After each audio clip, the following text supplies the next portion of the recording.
what we're looking at here is the water outlet and thermostat for my PE197. I've been a little irresponsible, whereas I hadn't run it since probably September last year, and that's not so healthy. I had purchased a small battery for it and started it up, and it kept spiking to like 218 degrees Fahrenheit. I'm going to set this down, the thermostat, and you can see that 155 on there is denotes the degrees in Fahrenheit at which it will open. Now I have a canteen cup of water on the tent heater, and it's, oh, that's too hot. I think it's boiling, so I'm going to take it off. I painted some parts. Wow, that handle's hot too. It's warm enough where I don't want to have a burn. I got a field day the mess. I'm down to a few inches of workspace. So it's not quite boiling yet. That canteen cup full of water is probably, yeah, I don't know, 200 degrees. I'm going to pour just a bit of cold water in there. And I'm going to grab the thermostat, and we're going to watch this end open.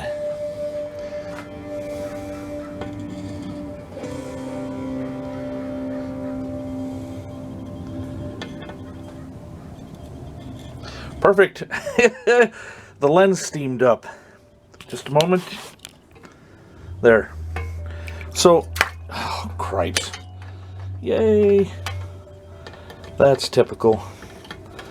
Alright, so we can see that the plunger is open, and we'll watch it close as it cools down. So I thought perhaps either the thermostat was installed incorrectly, or it was just NFG. But it's working. I made a new gasket because whoever had this before me just used black silicone. And silicone sealant doesn't adhere to steel well, especially if it's oily, especially if there's ethylene glycol in the water, which has a lubricant in it. Anyway, we're going to go back out to the PE197 and pop everything back together. Okay, so we're out here at the engine. This is where the thermostat belongs. I've already installed, here, let's look at it this way, the return pipe, and we can see that there's a hole in the thermostat. I didn't put that there. I believe that's from the factory, and you want this little hole as close to the radiator as possible. And what that little hole is for is so that when you start filling the engine with coolant, it lets the air escape, so you don't have a pocket of air. And let me see.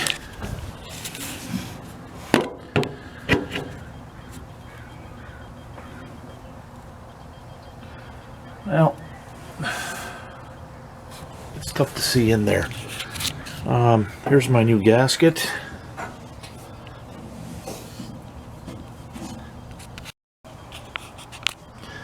Alright, I touched a button and the camera beeped, and then the video stopped.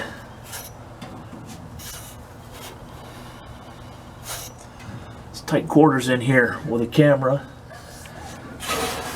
and some big catcher's gloves for hands.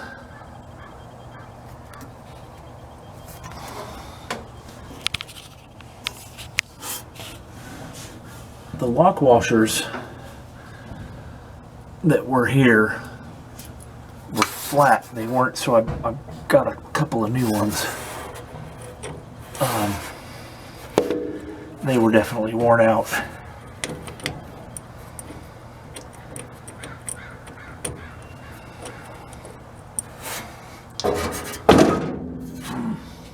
Let's see if I can get in there with my right hand. You guys won't be able to see.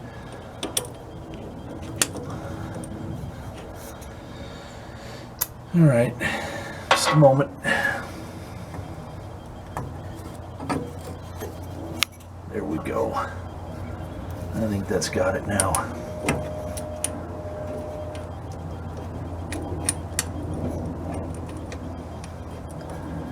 Maybe not.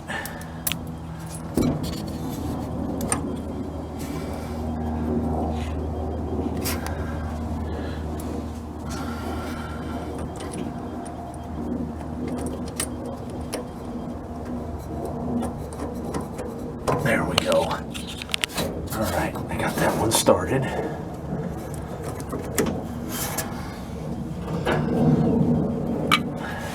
Oh boy, that one's gonna be tough.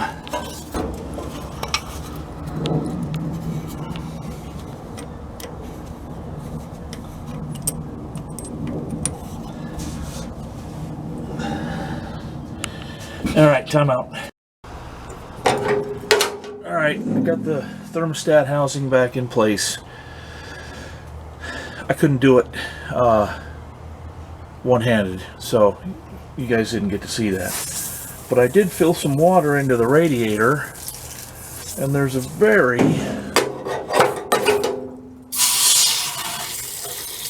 nice sound that it's making.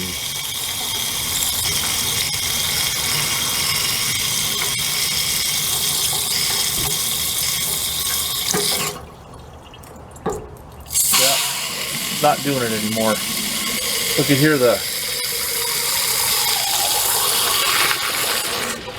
air coming through the hole, and I can see that the radiator is full now. So you know the engine was bubbling, so to speak. You know, sound like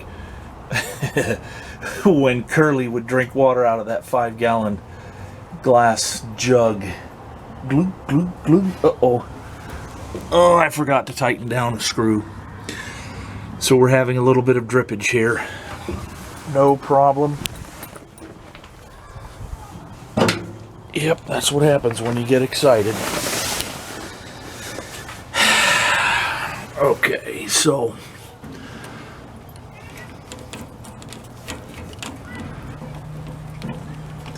this little hose clamp right here needs to be tightened.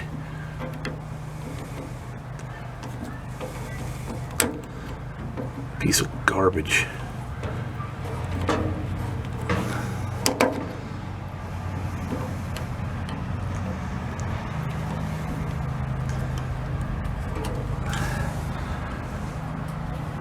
All right, no more drip. All right. So let's go around to the aft end of the trailer.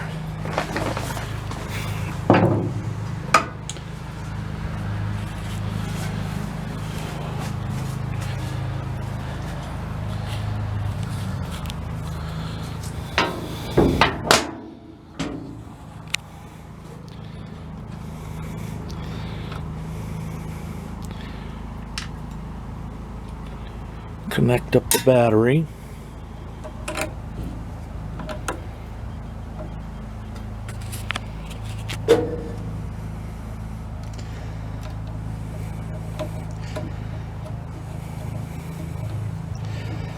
This little 12-volt 350 cold cranking amp lawn and garden battery was only $42.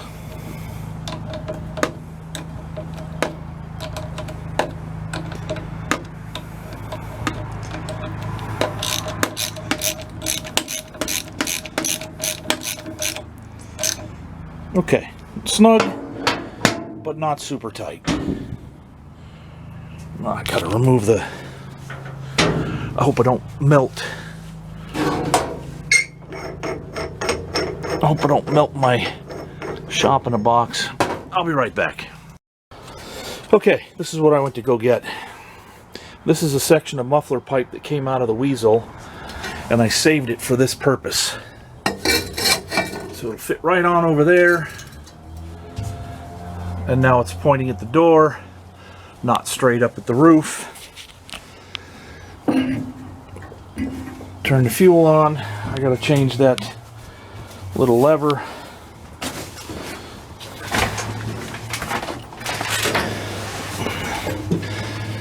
Come around over here. Battery switch start.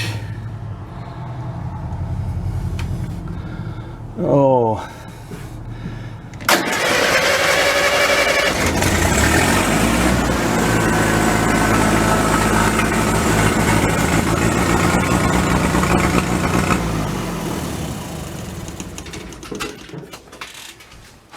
It didn't work out so well.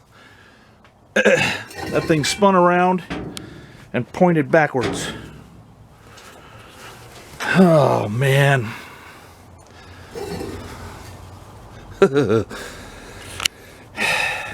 Alright, be right back. Alright, I pulled her out with the Tahoe. I need to get to the choke over here. I have it closed until she gets warmed up. We're going to be watching this instrument right here. We can see 200, 220, and it got between that center line between 200 degrees and 220 degrees.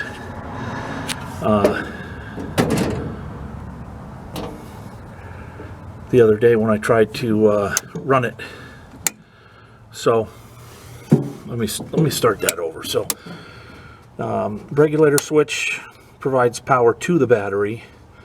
Battery start switch provides power to the starter. And then the start button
this ductwork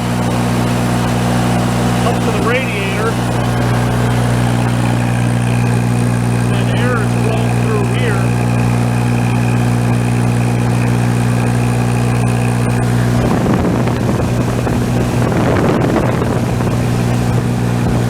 Air's moving pretty good. Temperature's coming up.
bit more horsepower.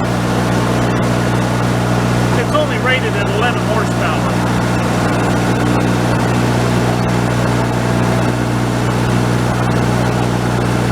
And then when the engine starts to run more freely, the frequency meter starts to climb. So we don't want to get too far out of range at 60 hertz.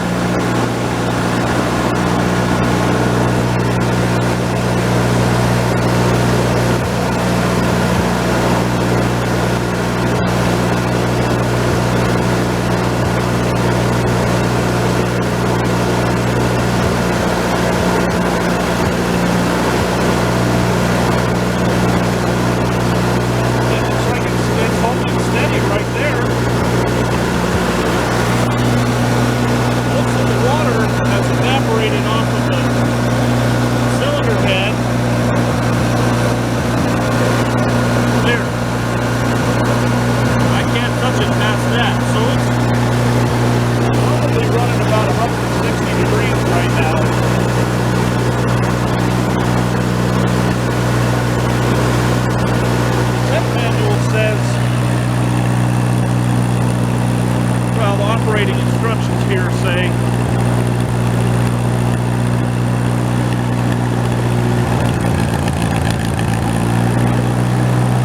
I gotta burn this fuel out of here.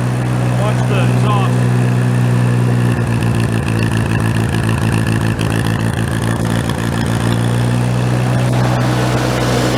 About 2 years old, it shouldn't be yellow that color like that.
Says to regulate temperature, close this lid to a certain extent.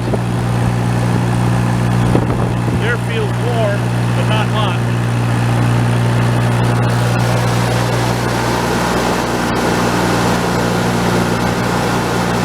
So by restricting the airflow out of the top of the air vent, we can run it cooler or hotter. Hotter, of course, I'd want to close the lid. Cooler, I'd want it open all the way.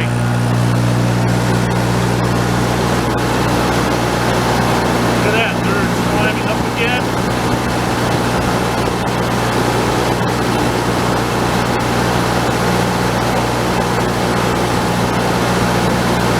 Yeah, it's not supposed to do that.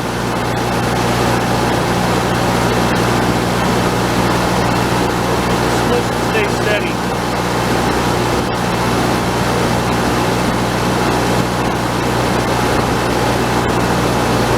So I know what the thermostat looks like. I'm going to order one or two from this company in Minnesota, Steiner Tractor Parts. They specialize in the DXB engines. Now this is a sign that thermostat's going to fail.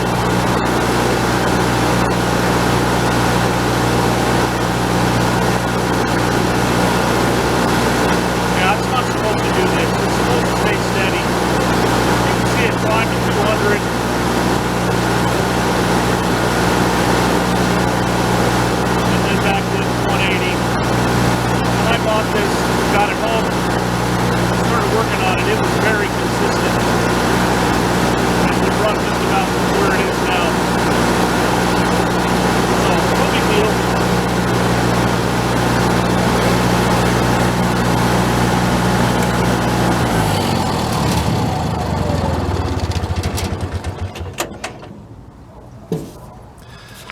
All right, yeah, that was pretty loud, pretty noisy. And we can see because the engine was running now, the temperatures climbed up to 200 degrees. I may need to top that radiator off some more. I don't know. But I am going to order 2 new thermostats and install them. Install one of them. But that's it. Thanks for watching this video.